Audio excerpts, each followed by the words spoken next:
I've been blackmailed for money with threats of sending out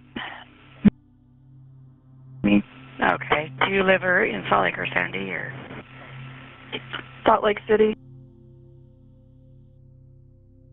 The voice was shaky, but not panicked. A 21-year-old woman was trying to stay calm as she called 911, not because she was hurt, not because she was being directly threatened with a weapon, but because she sensed something was coming.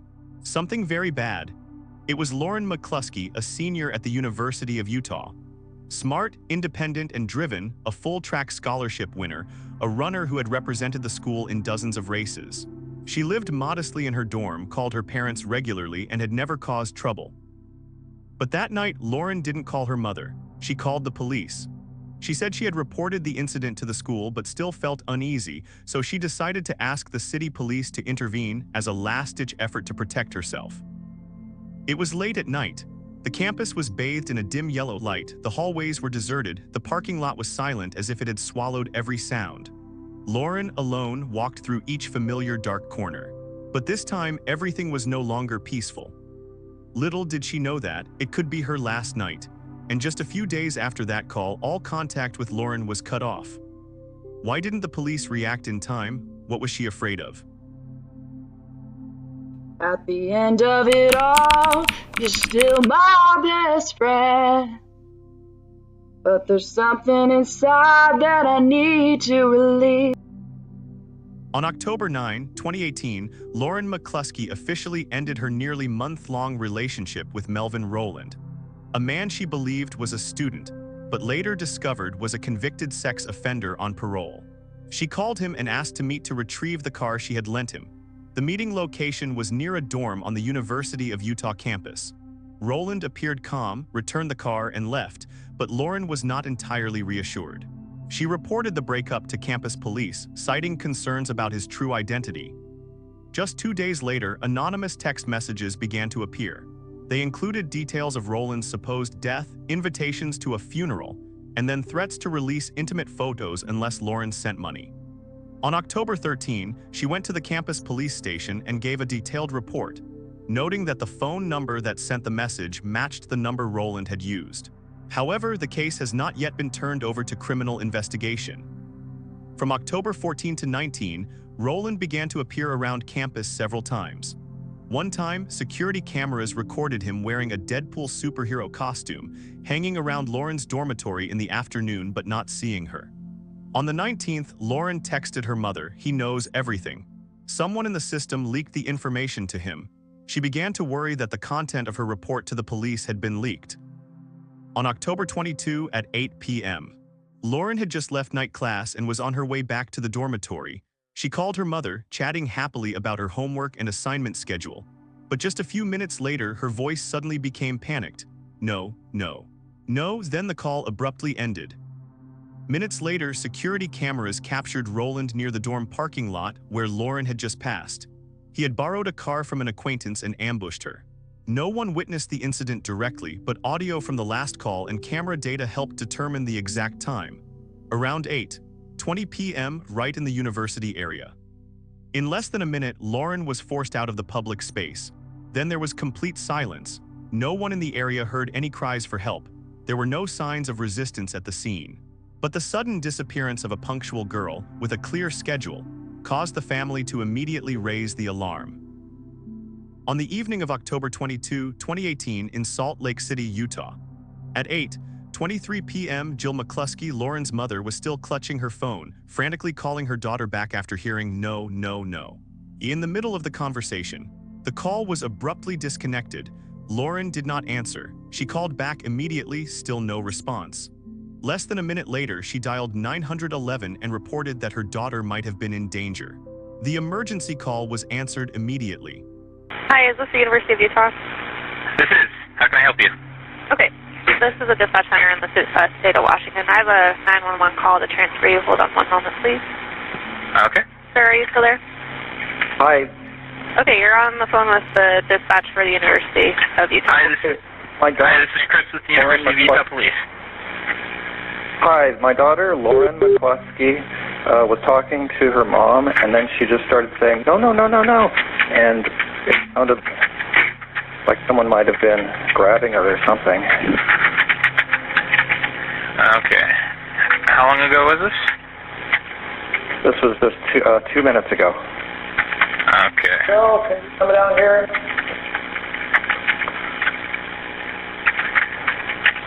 Did she live on campus? Yeah. Okay. Minutes later, the emergency response team arrived on the scene. They searched the parking lot behind the student housing building, the sidewalks along South Campus Drive, and the dorm courtyard. There were no signs of a struggle. No items were strewn about. Several nearby students reported hearing strange noises but were unsure what they were. The dorm security confirmed that Lauren had not returned since her night class. By 9 p.m., Lauren's phone had lost signal. Text messages were not being sent. Social media accounts were no longer active. The family immediately reported the loss of contact, requesting the intervention of the city police. At 10 p.m., the phone's last known location was in the west side of the dormitory, the same area where Melvin Rowland had been filmed hours earlier. The police searched the cameras around campus. A video showed Lauren walking alone from the classroom building back to the dormitory, then disappearing from view. There was no footage of her return. At this point, the case was upgraded to a possible kidnapping.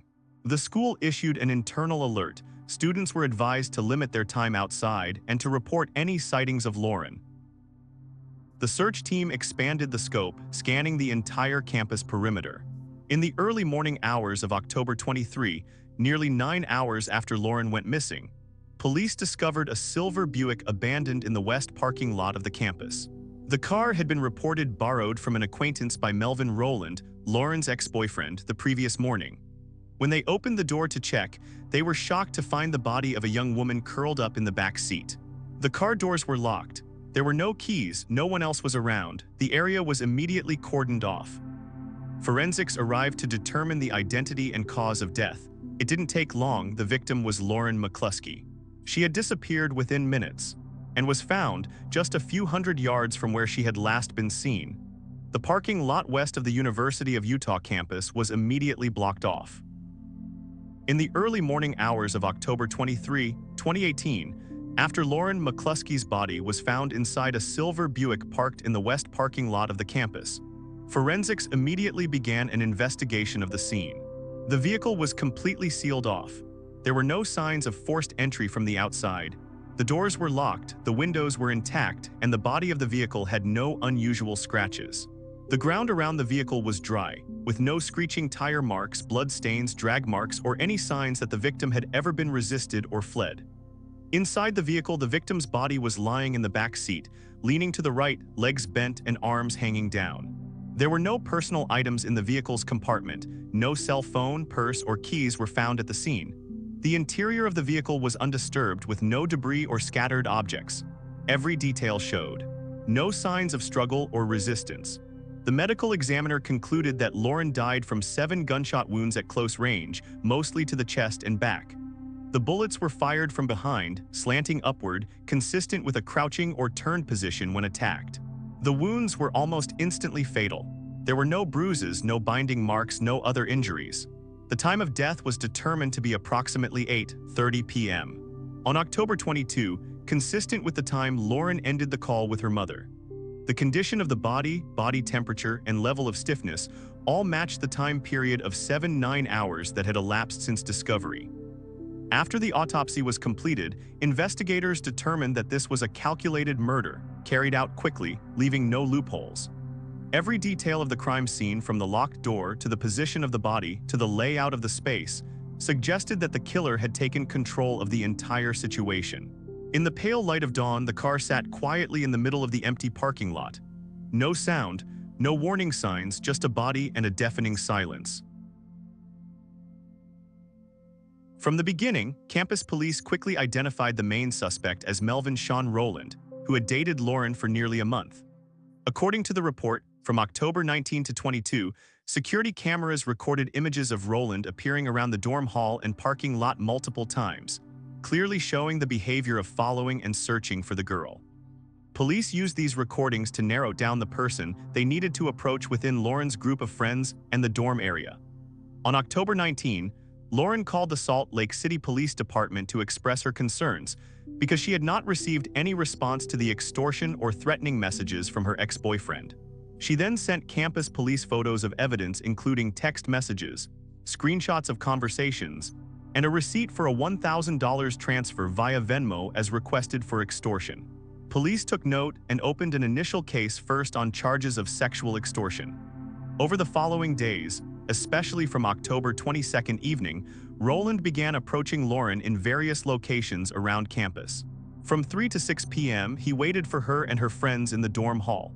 Security cameras showed him dressed casually, walking around several times, seemingly looking for a time to meet. This led the police to conclude that his actions were premeditated, no longer random. The questioning took place after the police arrested Rowland early the next morning at Trinity AME Church, where Rowland committed suicide while surrounded by police.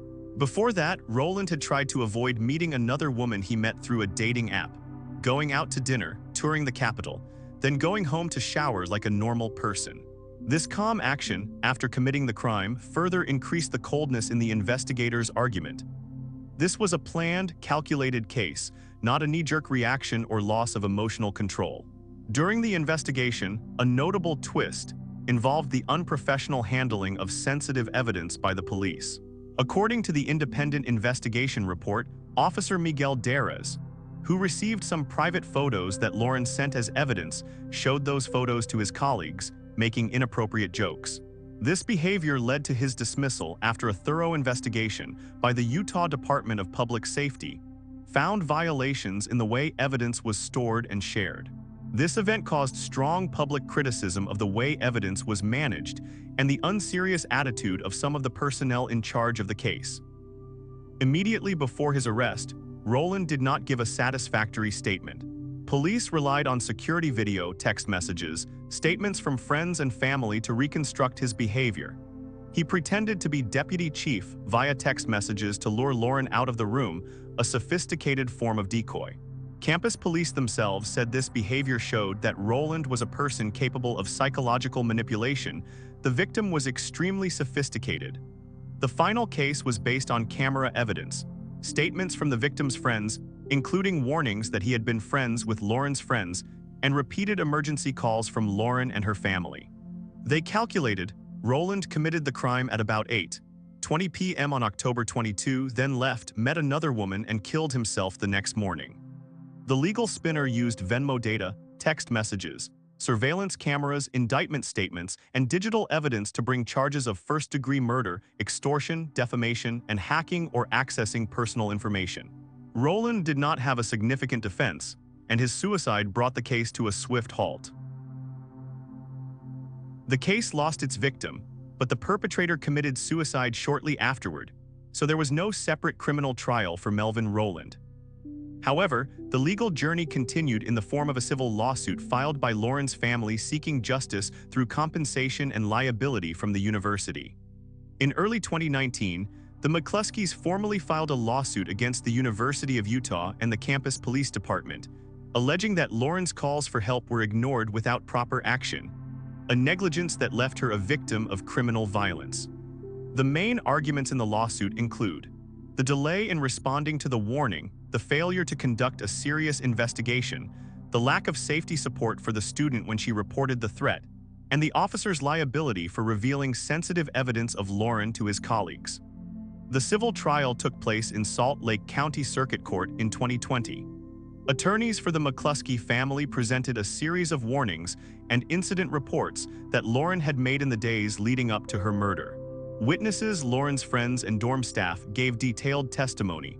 Multiple threatening text messages, requests for an escort to retrieve her car, text evidence, and money transfer records. These were presented in court to demonstrate the indifference of the responsible agency. The response from representatives of the University of Utah was to deny any serious wrongdoing. They argued that there was no clear policy requiring the university to intervene so forcefully that it could have prevented the incident. The university's attorneys argued that the signals were not clear enough to indicate that Lauren was in immediate danger. However, public opinion was widely skewed toward the University of Utah. Numerous articles, online forums, and social media posts have circulated about Lauren's friends' accounts, images of her mother's 911 call, and internal analysis of student protection procedures. People, especially female students, have expressed outrage that a girl's efforts to report a sexual assault were ignored. In late August 2020, the two sides reached an out-of-court settlement. The University of Utah agreed to pay Lauren's family $10, $5 million. The settlement was distributed, the majority to the family and a portion to establish the Lauren McCluskey Foundation, an organization dedicated to improving student safety across the university system and supporting prevention of similar situations. The school also announced improvements to its procedures for reporting potentially dangerous relationships and supporting students who are threatened. The immediate public response was one of deep sympathy and a call for greater accountability and transparency from universities on their campuses. The mix of grief, anger, and demands for change echoed at the funeral, in the media across America, and also became a wake-up call for many educational institutions. Lauren McCluskey was more than just a brilliant student or a talented athlete. She was a responsible daughter, a devoted friend, and above all, a victim who spoke out many times but was never heard soon enough. Her death is not only a loss for the McCluskey family, but also a painful reminder of a series of systems that are dangerously flawed. The case left a strange legacy. Lauren did everything she was told to do: report to the police, document evidence, avoid dangerous relationships. Yet those with the power to act failed to do so. Not a single police officer was prosecuted, not a single official disciplined. And that makes her death a reminder of the powerlessness of an entire system in the face of hidden violence. From that loss, Lauren's parents founded the Lauren McCluskey Foundation, a place to fight for the right of young women to be safe on college campuses across the United States. They turned their pain into motivation, into a voice for those who no longer have the opportunity to speak up. So, in your opinion, if a girl did everything right and still wasn't saved, what should we change first?